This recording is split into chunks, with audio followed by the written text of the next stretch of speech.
philosophical issue. I suppose it must have been mounting in me all evening.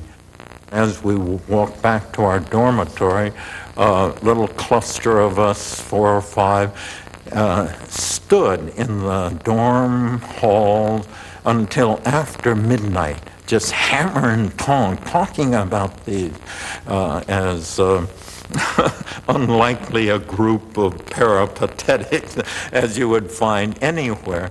But it kept on going as I went alone to my room until, I don't know when, maybe around 1 or 2 o'clock, it just like my mind detonated, demolishing mental stockades. And it was almost like a mystical experience. Like ideas were almost visible. The Platonic form were out there. You could almost touch it, and just receding from me endlessly. Here I was, a young man. These were ideas. A young man with my whole life ahead of me to explore these ideas. I wonder if I slept at all that night. But that was a changing point. And after that, why, never mind the organization, to focus on this. And that has stayed in play. That has been, the life-giving lure. 5 decades ago, that life-giving lure led him to a teaching post at Washington University in St. Louis. The world of ideas revealed to him in college now beckoned. Just teaching about religion wasn't enough, and he began to explore spiritual practices that to most Americans surely seemed exotic in 1948. He found himself once again on the verge of 2 traditions, Christianity and Hinduism, as he submitted to weekly tutorials with the renowned scholar Swami Satprakashananda. Huston Smith first met the Hindu master in St. Louis at a religious and philosophical organization called the Vedanta Society. There was a moment in St. Louis a few years where I had a dual role. I was listed as associate minister at the Methodist Church nearby and was president of the Vedanta Society of St. Louis, which was teaching me metaphysical profundities that my church certainly was not preaching. That this all came to a head on Christmas Eve, because there would be a 4 o'clock Christmas service at the church, which would be a family affair in the afternoon so the children could come. And that was wonderful. Christmas music, Silent Night, all of that, all of the magic of Christmas and being together with our children was just glorious. But then we would go home, have a supper, put the children to bed early for their early rising, and then I would slip off to the Vedanta Society, where every Christmas Eve, Swami Satprakashananda, he never varied his title, was Jesus Christ, the light of the world. And even though in the Methodist Church there was all the happiness of the family togetherness, when it came to spiritual depth, what he said, the Swami said about the incarnation, fed my soul more than any Christmas sermon in the Methodist Church. The reason?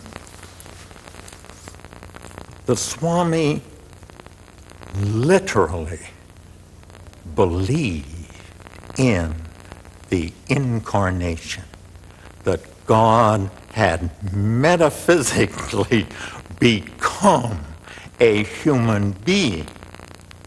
Now you see, I'm a living witness to the fact that I have drawn spiritual succor from an alien tradition, which, however, was true to the metaphysical teachings of original Christianity more than my church, which had been diluted by modernism.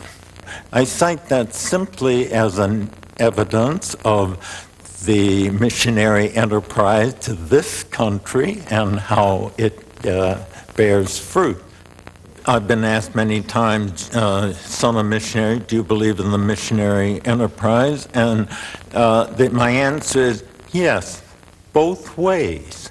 I know from experience that my parents brought a word to our small town that had never heard of Christianity that was crucially important for a number of people.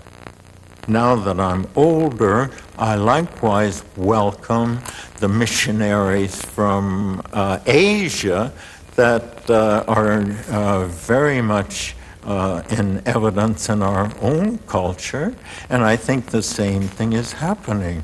There are people who have been wounded by their own tradition, wounded Christian, wounded Jews. What do you mean, wounded Christian, wounded Jew? Their experience with their institutionalized religion has rubbed them the wrong way, and therefore those negative features that they excessive moralism, and we've got the truth exclusivism, that has become their image of what Christianity and Judaism basically is, and therefore they want none of it and find it difficult to pierce through that to the inner meaning.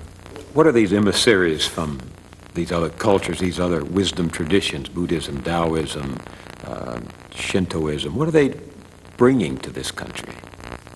They are bringing an emphasis on direct experience and a method for attaining that.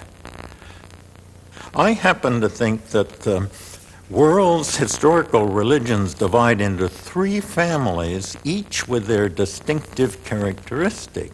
The West is more geared to nature and working out our destiny in concert with nature. I'll come back with a moment.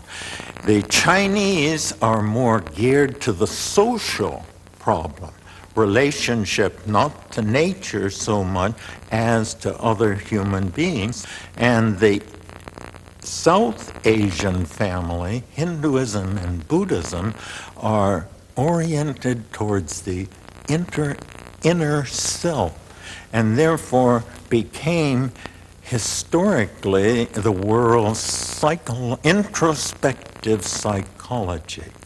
And I know, in fact, there are several movements in psychology today that are, in effect, oriented towards India, because they believe that India, through this concentration, discovered things about the human psyche that the West has yet to catch up with. And let me tell you one little moment which to me was an eye-opener as to what that meant. We are familiar with the waking state, and we're familiar with the dream state, which is very different. And third, we now know about dreamless sleep. If I were to ask you last night when you were in your dreamless sleep, were you aware then? I'm not aware of having dreamed last night. Yeah, but you know you did. Everybody dreams.